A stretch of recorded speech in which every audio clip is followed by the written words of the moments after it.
phone and any other higher form factor. So the lower table gives the parameters which govern the life of a phone or a tablet or any other form factor for that matter. So I have like a set of parameters: voltage, power, battery, and current. So what I would really like to stress on here is that these two parameters, the voltage and the maximum sustainable current. Why? Because as we will see in our presentation, these two are the things that are related to hours. And let us look at what we do in a tablet and a phone. So pretty much I do whatever on my tablet or PC today, I am doing it on my phone.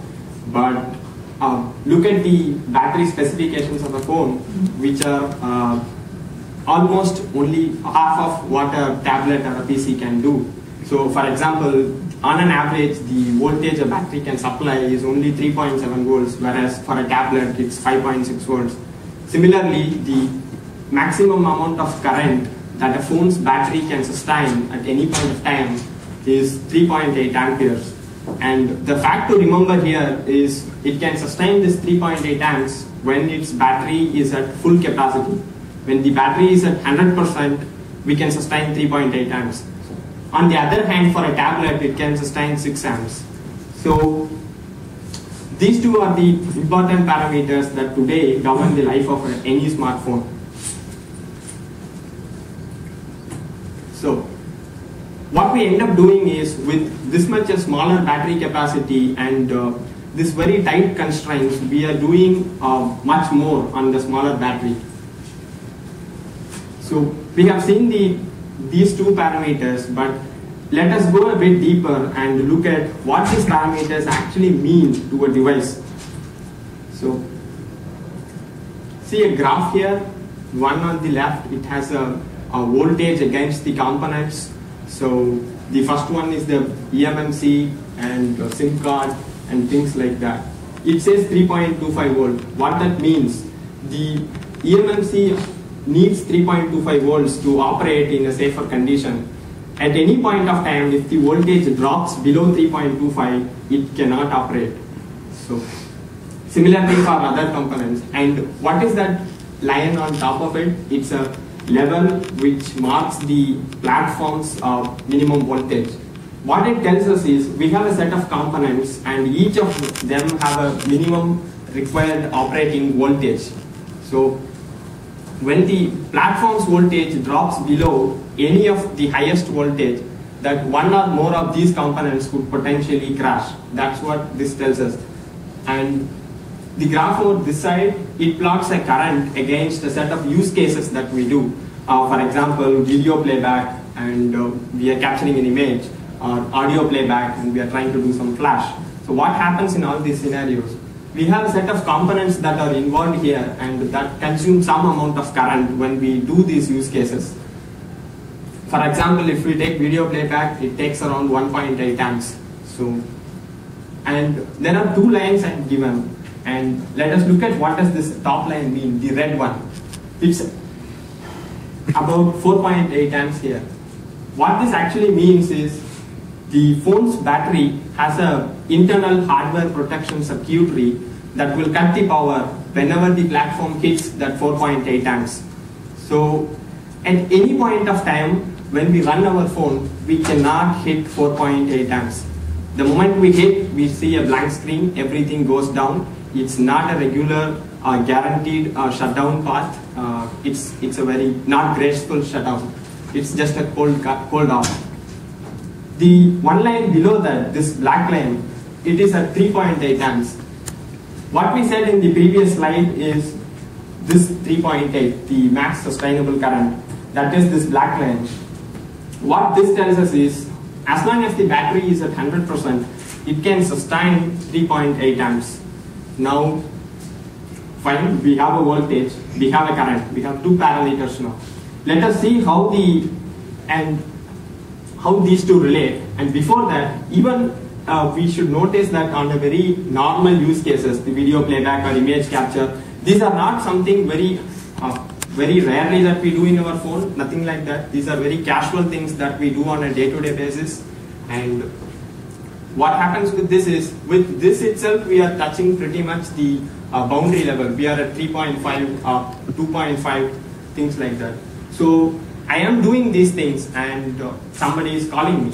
So what happens in that case? I have a question. Why you merge the different components voltage together? Sorry? Why you merge the different, you mean that different color has different meanings, right? Yeah. Why you merge it? Why you merge it together? Yeah. So at a point of time when you are running a use case, say you are doing a video playback, your audio speaker is running and the display is running, right? Okay. So the speaker is consuming some amount of current and the display is consuming some amount of current. So the total current your platform is consuming when you do a video playback is the sum of currents consumed by all the components. Okay. So I just wanted to add up all that value, and that's why it's a stack. Okay, I got it. Thank you. Thank you. So we are doing this and somebody is calling us. What happens now? There is a new component coming into the picture on an already active system. So when somebody calls, we will say, for example, a 2G call, we have a GSM burst coming. And that what happens in that case is it takes the current to a greater extent. In this case, it is taking around 1.8 amps. With that, what happens? We are crossing our first boundary. The amount of sustainable current that a battery can do, we are crossing that boundary. And it pretty much reaches the dangerous level, the 5 amps level also. Why? And fine, this is what is happening, but why should I care? What if I leave it at this? Fine, it is taking 4.2, in this case 4.5, but why do I care? Why don't I just leave it at that? So for that, we have to see a real-time connection between when the current is spiking, what is actually happening in the platform. So let us connect these two components, the voltage and the current, and see what happens. So before we go there, I just want to reiterate the fact that this kind of a current spike can happen in a very normal scenario. We do not need to do some great benchmark to make this happen. It is something that's happening in a very usual, in a very typical use cases that we do in our phone. So to connect these two components, we do a lot of tests in our lab. This is part of my job. What I do is I take a set of phones, try running these use cases, and capture the power consumption, voltage consumption, of the current consumption of the use cases, and see how does it look like. So we were trying these multiple things, and this is what it looked like. Saying one, we had the first one says a video playback and a 2G call, and we could see the current is spiking at around 2.5 amps, and on the similar, the voltage graph, the green color one, if you see, the voltage is drooping below 3.2. So which we mentioned saying it's a VSys min, it's a system's minimum voltage which we cannot afford to drop below that at any point of time. So for all the three use cases, we have this scenario happening. Whatever we do when the current spikes, we have the voltage drooping below this 3.2, which at any point of time we cannot afford to have. And one more thing to notice in this graph is the x-axis, the time plot. If we observe this, we can easily understand that the burst stays for a very short amount of time. It doesn't stay for a very longer time. It just for a few hundreds of milliseconds, that's it. So even if it is for hundreds of milliseconds, the voltage is drooping, and if the voltage drops, then we are going to have some of our components crash. So these are some of the experiments that I did with a lot of other phones. This phone 1, 2, 3, every phone is like a properly shipping phone. So this is the data we collected, and this is the use case that we tried. All we did is we had a MP3 playback going on in the background, and we wanted to take a picture with a flash. So you can see the results, and obviously the fourth one looked for us. It's good comparatively to the other things. With this, what we see is define what is the PeakCurrent problem, and this exists on every case, every single use case. So what will happen if I don't handle it is it has a potential to break the device, and obviously sometimes if you don't do anything, it just crashes the system, which is a very bad user experience too. I had a question. Yep. So are you sure some of them aren't intentional end-user user experience decisions rather than on this slide, right? On this use case. So fine, I agree. This could be what he is asking is why cannot it be a policy decision that was made by the OEM or the manufacturer to do it? I have some of the links I can share you. I cannot put it here because it has very specific details. Sure. So how this would have happened if it was a policy engine, and those links can answer you saying this is not a policy decision, this is due to this, and hence it is crashing. I just wanted to make sure you covered that aspect of it. Exactly, thank you.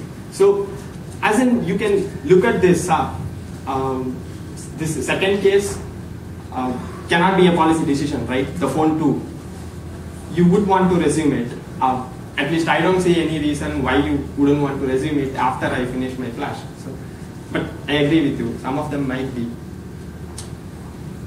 Before we go to the solution space, saying how can we potentially address this issue, just want to reiterate some of the constraints that we have from the graphs that we looked at.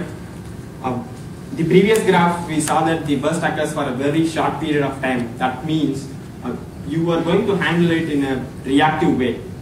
So you need a reactive methodology which acts on the burst very fast, so that within a couple of milliseconds the burst has to be taken down.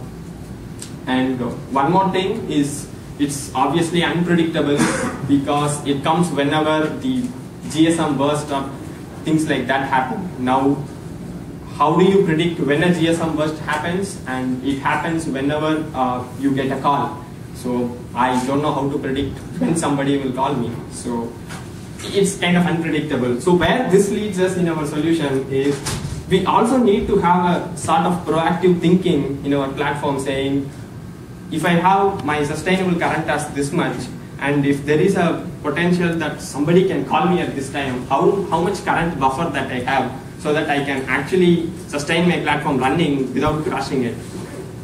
And the most important of this criteria to this problem is the third one. The degree of adversity varies with the battery capacity. But why? So it's a standard battery characteristics for any PP4L, any battery that we use. The difference between the amount of voltage that a battery has when it is new and when it is aged. So we buy a phone and we see it on day one, it has 100% capacity. Well, it really might have. But the same phone, after 6 or 7 months of usage, when it says 100, it's actually not 100. The voltage calculation, it cannot be the same voltage. It is something lesser than that. What this tells us is we have to address the problem with respect to different battery capacities. We have to take into account of the aging factor of the battery.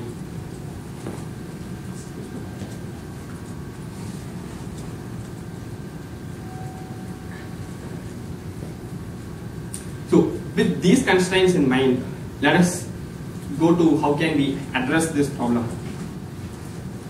So this is what we started with. This was pretty much a 1-year effort from our side. We had this problem. We did not have any existing solutions or reference to look at. So when we started, we wanted the solution to be really, really fast. So we started with a complete hardware solution. What do we do? So as I mentioned, I showed the stack diagram. This one. So if I have 3 components here which are consuming this much amount of current, what is the easiest way to reduce the amount of current? Then we said pull out one component from the stack. So the height of the stack decreases, which essentially tells us you are reducing the current consumption. That was our intention when we actually started with the hardware only solution. So we called our hardware the overcurrent detection engine. So that's why it's a OCD engine.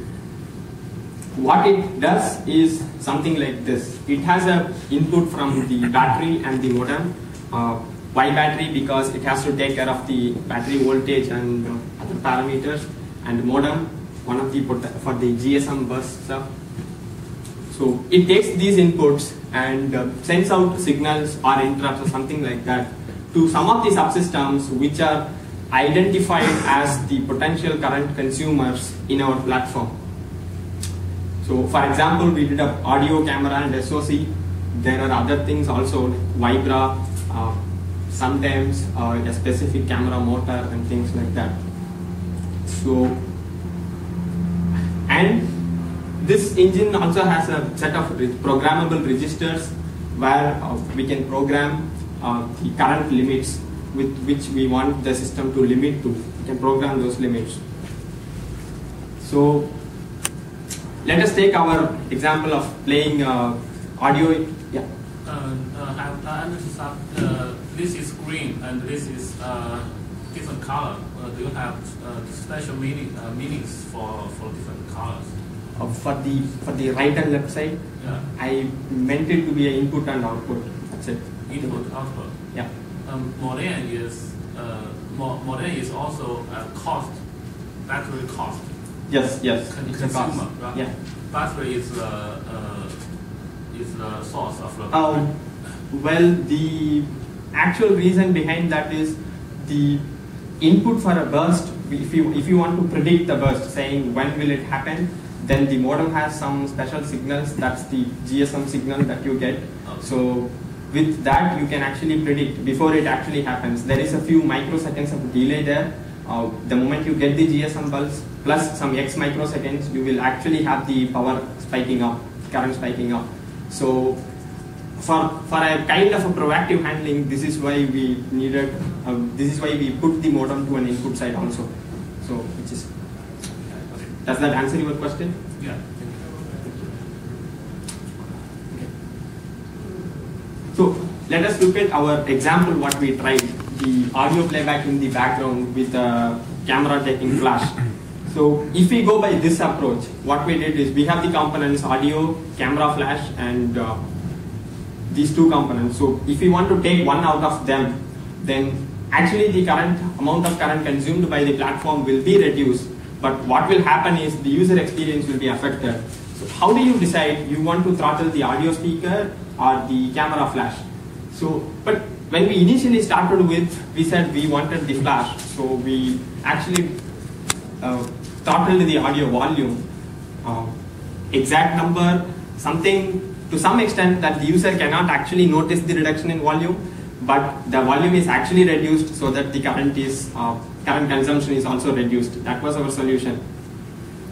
But where this was not helping us is we wanted to configure the amount of volume that we reduce on this particular use case. So we try it on multiple use cases, and every use case has its own set of parameters that you want to adjust according to the current consumption. So for this, we wanted to play around with how much is the volume level we want to reduce so that we get our current consumption well below the dangerous limit.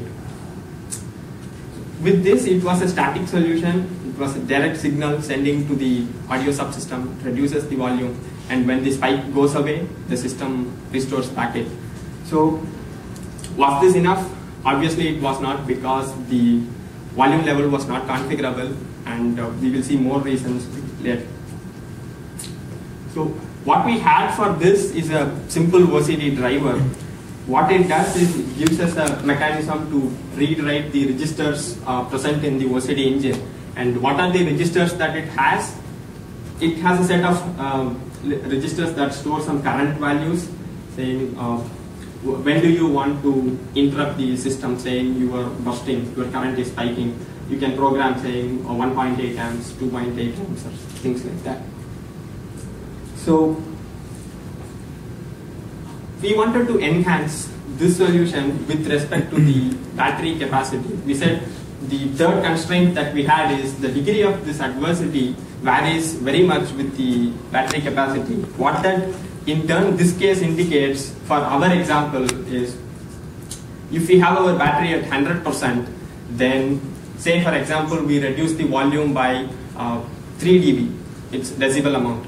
It was okay, the current was brought down and the platform was able to sustain it, well and good. But when the battery capacity was less than 50, the same 3 dB amount in reduction of volume was not enough, and we still had the current at a higher limit and we were not able to sustain it. So then if we look at a very low battery level, saying less than 5%, then we actually needed to reduce the volume to such an extent that the user can perceive it. So what we needed is a set of configurable values for the audio volume, or for that matter any other subsystem's throttling value. So we enhanced this driver, saying we will add a configuration levels per battery level. What are the components we want to throttle, and what is the current limit that we want to get signals or interrupts on. For example, if I am at 100%, then I don't care when the platform hits a 2.8, I only care when the current goes more than 3.4. But if I'm at 50%, then I really bother about 2.8. And if I'm at less than 5%, I really bother about 2 amps itself. So we needed this configuration for n number of battery levels. Today we have 3 battery levels. Again, it's a debatable question, why 3?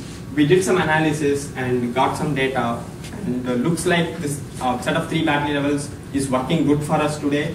So we have a set of configurations for every battery level. 1, if you are greater than 50, 2, if you are less than 50 and greater than 10%, and the third one is you are completely less than 10%, in which case most of the operating systems today give you a low battery warning. So with this, what happened? What is the advantage that we got with the third stack? We are able to configure the volume reduction level according to the battery capacity, but was this enough? So who decides how much volume you want to reduce? And with our use case, who even decides the first question, saying, I want to actually throttle the audio component and not the camera flash component?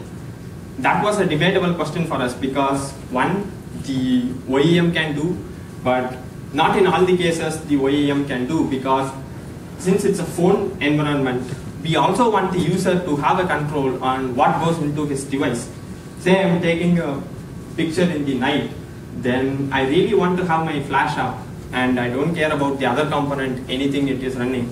But if I am taking something on a daytime, then I don't bother pretty much about the flash. I can have my flash at a very low intensity, but I do care about the other components that are running.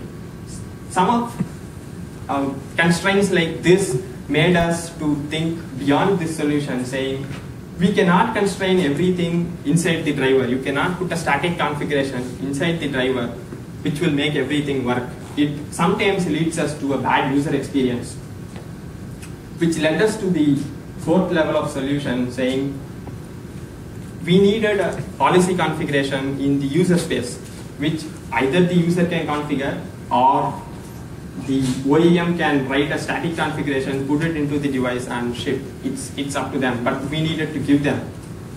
So what we did is, today we have a set of configuration files which says that if you are running A and B use cases and you have A and B components to throttle and how much percentage you want to throttle, you write it there, and then the platform will act accordingly. Beyond this, there are some of the intelligent things, smart things that we could do, which are present in the middleware or the framework space of any OS today you take. So the whole experience that, of these 4 stacks that we tried it with the Android and the Gingerbread.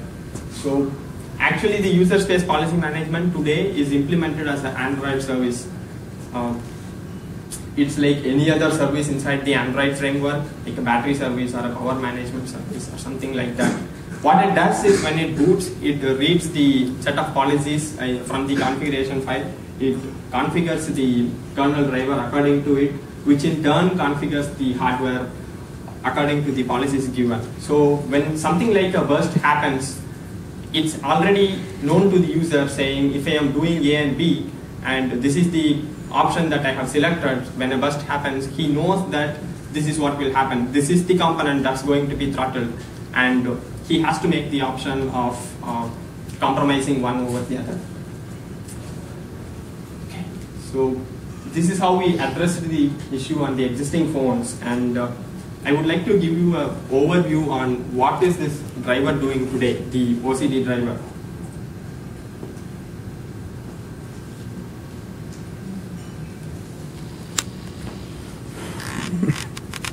So it's the overcurrent detection driver. It's a platform driver today. The code is upstreamed and available as a patch in this web link. What it does is, today it, like any other platform driver, it loads and it registers for an interrupt from this engine, and it has this configuration support for multiple battery levels. For in our case it's 3 today, and it exposes a bunch of sysfs interfaces, 40 user space to talk to. So some of these sysfs are obvious here, but I would like to explain a little bit on the timer one, why we needed it, because the current spike that's happening is very sharp, as we discussed, and we wanted to filter out the glitches that happen in the circuit from the actual current spike. So what that means is, if I want to capture a spike for 1.8 amps, then it has to last for 1.8 amps to some amount of time. Again, that's what is configurable here. If I configure to 200 millisecond here, then if my current warning is 1.8, what that indicates is only if the platform's current goes more than 1.8 for more than 200 milliseconds, I consider it as a peak current and try to handle it in some way. If it is not, if it is spiking to 1.8 and coming back to a normal level for within less than 200 milliseconds, then I consider it as a glitch and don't do anything. How did you decide what period size to use? Exactly. So from the original graph that I showed, we did some experiments. It is, again, the timer also depends on your battery level. You have to do a set of experiments with every possible component and see how much it takes, how much your platform can sustain. It's again an experimental decision. Why 200 milliseconds and why not some other value? Can the driver determine the usage of a component automatically instead of the static configuration? No, I didn't get your question. I know that when the battery goes down, some policy will be made, right? Yeah. The policy is static or automatically detected. Okay. In today's case, yes, it is static. We do it when we do it from the boot time. Okay. So, but why we made it static today is we did a set of experiments and we know that if we put this set of values, it is sufficient for this platform today. So yes, it is platform specific and static in that case. Yeah, I was going to ask if, so are you tuning this for user experience? So like you're saying that dimming maybe flash intensity or the audio, how long do these spurts last? Like, so does the audio drop for like a couple of milliseconds or is it a second? Yes, yes, yeah. So how long? That's why we bring in the hardware part, saying it has to drop so fast that the current spike actually comes down, but at the same time it has to resume so fast so that the user doesn't actually observe that there is a reduction. Right? Okay, any other questions? We were looking at the timer stuff, then we had this action mask. This is a simple interface. Say if I have 3 components that I showed you, audio, camera and SoC, we can consider it as a 3-bit value. So we have 7 possible combinations, and whatever value 0 to 7 you program. If it is 1, that component is enabled, 0, that is disabled. And the battery level one, it actually tells us what is the current battery level, and so with this you can figure out what are the other, actually the current warning, what value it has, timer warning, what value it has with respect to this battery level. So there are more sysfs exposed by this driver, which I believe those are like simple and you can read it through the patch. So I don't want to go more into that. We initially started this as a platform-specific driver. So we had it inside the drivers platform x86 directory. One of the challenges that we observed is we needed to find actually a better place to have this driver. So we submitted a patch to the closest subsystems that we can relate it to. So what we thought is this is some sort of monitoring the current consumption of the platform at a real-time level. So we said why not submit it to the hardware monitoring subsystem. So we submitted a patch to hardware mon, and you can see the patch in these links. And one more thing you can notice is these are submitted in 2010 November, so kind of 1 year back now. One of the feedbacks that we got here is they said today your driver does not have any mechanisms to report the instantaneous current draw. So although we give a set of programmable sysfs for programming the limit and timers and other stuff, we cannot exactly say what is the current now. So this is given by the power supply subsystem today, but we don't do it. That's one thing. And one more nice comment that we got that time is it seems to be a lot of chip specific stuff, and not many people are doing this kind of thing at this point of time, which was in 2010 November. So the hardware people were actually reluctant to take this into the hardware one subsystem. Then we were thinking, but then I put myself into the role of a hardware one maintainer and thought about it, saying, if I am the maintainer, will I take this patch? Then I read through the documentations and other stuff.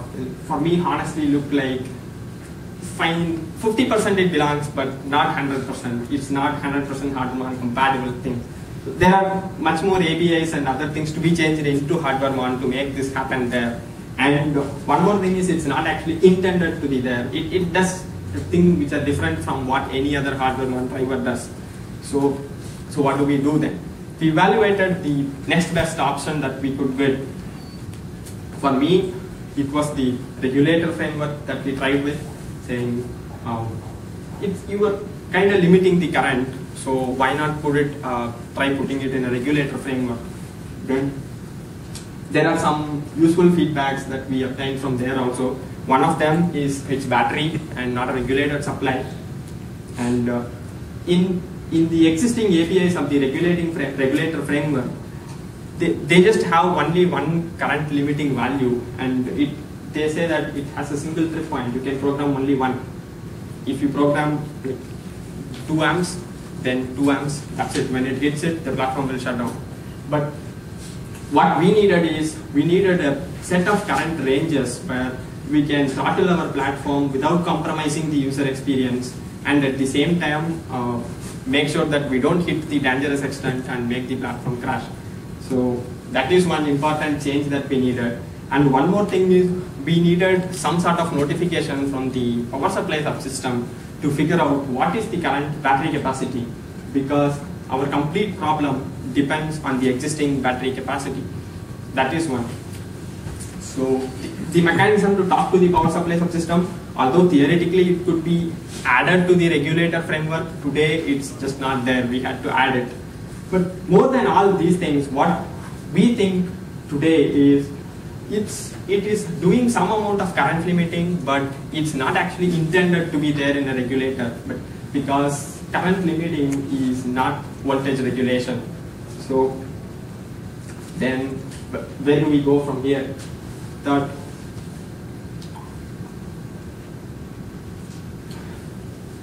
so with all these inputs from different subsystems and we having it in the platform drivers, which made us think a bit more, saying where exactly is the right place for this code to be. Then today, if we think about this, and why platform drivers is not a good option, because with smartphones increasing in performance and more multi-core processors coming into the picture, we see more of this as a problem common to all the platforms, and we see more and more code coming into picture, which are like this. And what is the problem with that? One, we can very well have a platform-specific code for all of this, but where it will lead us to is more maintainability and a lot of code duplication. And one more thing is, if somebody wants to write a standard user space tool that will measure the amount of current spikes or anything from the kernel, then they will not have a standardized API to use. That is all. This is one of the main reasons why we think we should figure out some common place to put this driver so that the user space or any other tools can actually benefit from what we are doing. We are collecting some data, you are programming some current limits, but nobody knows what happens after that. It's more of a lower level thing. So we needed to help. And today we are able to generalize certain things. Now imagine any platform facing this kind of a problem. They will have to design some hardware which looks more or less this way, saying they need a set of current trip points to program and get interrupts, throttle components, things like this. So why not create a simple framework to do this? Then what we realize today is that with more and more of drivers requiring this kind of functionality, why don't we abstract out the common code that all of them use for programming the trip points or notifying the other in-kernel registers and stuff. So we came up with this framework for detection, this overcurrent, and it's actually very light and it works in a very simple way. Exposes a set of standardized sysfs so that there can be some user space of tools written and they will talk to this interface. And in the kernel layer, we will have a platform-specific OCD driver, which is like what we have today, and that will talk to the framework. And again, the same driver, it can talk to its own hardware engine. The advantage that we get here is this component drivers part. Say if I have two platforms A and B, where the component drivers, say something like a camera IP block, is same for both A and B, but the OCD engine is different for two of them, then I just need to change that OCD driver part, and with the same component driver and the framework, the whole thing will work fine. We don't need to, the component driver code need not be changed as long as the underlying hardware is same for that. This is the proposal that we have, and it's been proposed into the list for this Linux embedded, LM sensors, and Uyghur. So you guys can participate into these discussions. I have a set of headers also, I can share it with you guys offline. And these are like, the thread actually goes on even today.